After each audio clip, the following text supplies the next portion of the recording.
साल 2000 तक biodiversity day यानी जैव विविधता दिवस 29 दिसंबर को मनाया जाता था, लेकिन 2001 से इसकी तारीख बदलकर 22 मई कर दी गई। लेकिन दिसंबर हो या मई, ये बात जाननी बेहद ज़रूरी है कि आखिर जैव विविधता होती क्या है और क्यों बायोडायवर्सिटी को बचाए रखना इतना ज़रूरी है। नमस्कार, ज्ञान की डिजिटल दुनिया ध्येय रेडियो आप सुन रहे हैं। मेरा नाम है अंजुम शर्मा और आज बात जैव विविधता की। जैव विविधता यानी पृथ्वी पर पाए जाने वाले जीवों की विविधता, डाइवर्सिटी। ये शब्द जैविक विविधता यानी बायोलॉजिकल डाइवर्सिटी का एक छोटा रूप है। आसान भाषा में कहें तो किसी क्षेत्र में पाए जाने वाले जीव जंतु और पेड़ पौधों की संख्या और उनके अलग अलग प्रकारों को जैव विविधता कहा जाता है। जैसे अगर आप रेगिस्तान में जाएंगे तो आपको अलग तरह के पौधे और जानवर मिलेंगे, और अगर आप समुद्री इलाके में जाएंगे तो अलग तरह के पौधे और जंतु। इसी तरह पहाड़ पर अलग तरह के ऊंचे ऊंचे पेड़ मिलेंगे और फर वाले जानवर होते हैं, और मैदान में सामान्य चीज़ें होती हैं जैसा हम और आप देखते हैं। ये भिन्नताएं ही बायोडायवर्सिटी है। वैज्ञानिकों का कहना है कि बायोडायवर्सिटी का मतलब केवल स्पीशीज यानी प्रजातियों की विविधता नहीं है, बल्कि उनके आसपास के वातावरण, उससे भी इसका मतलब है जिसमें वो रहते हैं, निवास करते हैं। दुनिया भर में बहुत सी जगह ऐसी भी हैं जहां स्पीशीज यानी प्रजातियों की संख्या बहुत ज़्यादा होती है। ऐसे एरिया को हॉटस्पॉट या मेगा डाइवर्सिटी एरिया कहते हैं।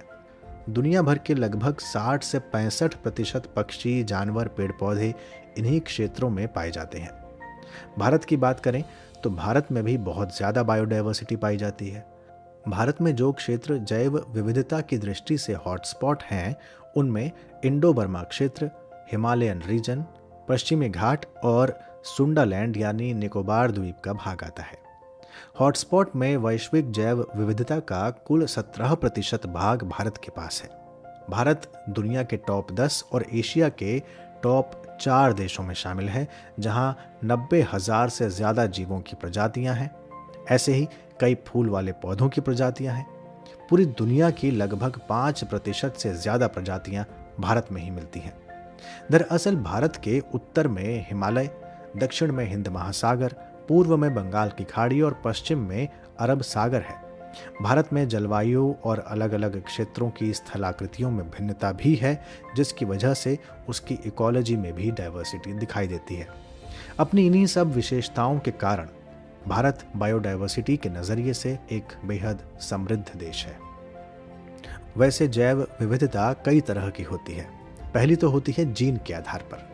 जैसे आप सभी बिल्लियों को बिल्ली या मछलियों को मछली ही कहते हैं, लेकिन जेनेटिकली बिल्लियां अलग अलग हो सकती हैं, मछलियां भी। ऐसे खरगोश की भी कई प्रजातियां मिलती हैं, जैसे सफ़ेद खरगोश, बेल्जियन खरगोश, जंगली खरगोश।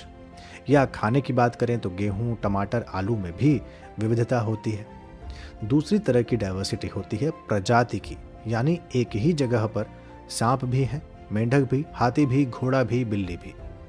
तीसरी विविधता आवास यानी रहने की है, जैसे घास के मैदान, पहाड़, झील, रेगिस्तान, जंगल। इन सब में भी काफ़ी विविधता होती है। जैसे जो घास के मैदान अफ्रीका में है वो रूस में नहीं है, और जैसे बर्फीले पहाड़ नेपाल में हैं वैसे ये दक्षिण भारत में नहीं है। इन्हीं सब को ध्यान में रखते हुए देखें तो भारत में कुछ ऐसे जीव जंतु भी पाए जाते हैं जो बेहद दुर्लभ है। मसलन ग्रेट इंडियन बस्टर्ड, जो IUCN की क्रिटिकली इंडेंजर्ड श्रेणी में आता है, वो दुनिया में सबसे भारी पक्षियों में से एक है।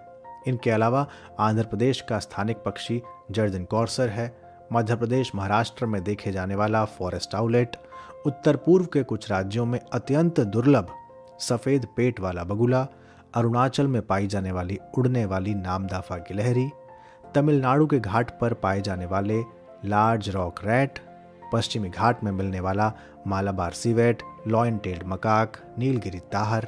इनके अलावा घड़ियाल, ड्यूगोंग, एक सींग वाला गैंडा, कुछ ऐसे जंतु हैं ये सब जो भारत की बायोडाइवर्सिटी को दर्शाते हैं। ये सच है कि भारत मेगा डाइवर्सिटी वाला देश है, लेकिन ये भी सच है कि इस विविधता को बनाए रखना किसी चुनौती से कम नहीं है। कारण है कि सब प्राकृतिक नियमों से बंधे हैं। एक जीव खत्म हुआ तो उस पर निर्भर दूसरी प्रजाति अपने आप संकट में आ जाएगी। कई प्रजातियों का विलोपन भी हो चुका है, आप जानते ही हैं। तो जैव विविधता से मनुष्य प्रत्यक्ष या परोक्ष रूप से लाभ प्राप्त करता है।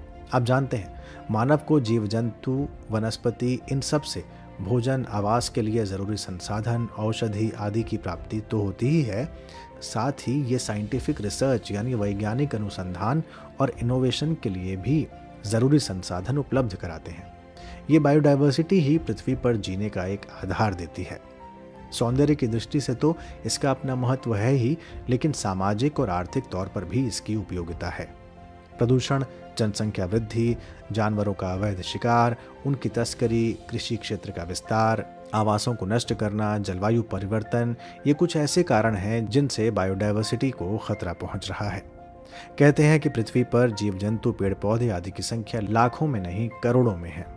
हर साल 15,000 से ज्यादा नई प्रजातियों की खोज होती है।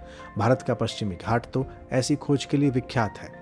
ऐसे में भारत में जैव विविधता के संरक्षण के लिए कई कार्यक्रम चलाए जाते हैं और उपाय किए जाते हैं, जैसे national park, wild life sanctuary, biosphere reserve, पवित्र वन और झीलें, बोटानिकल गार्डन, जूलॉजिकल पार्क यानी चिड़ियाघर, ये सब संरक्षण की योजना का हिस्सा हैं।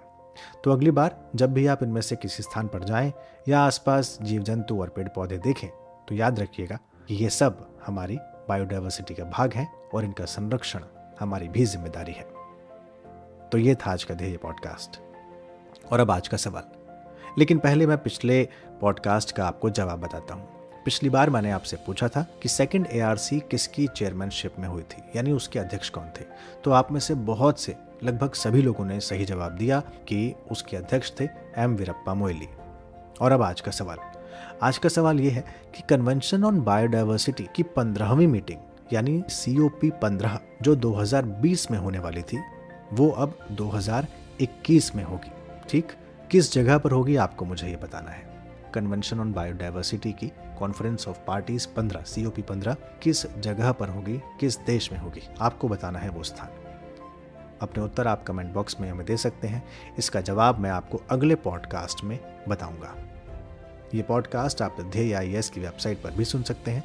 इसके अलावा JioSaavn, स्पॉटिफाई, गूगल पॉडकास्ट जैसे प्लेटफॉर्म पर भी ये उपलब्ध है।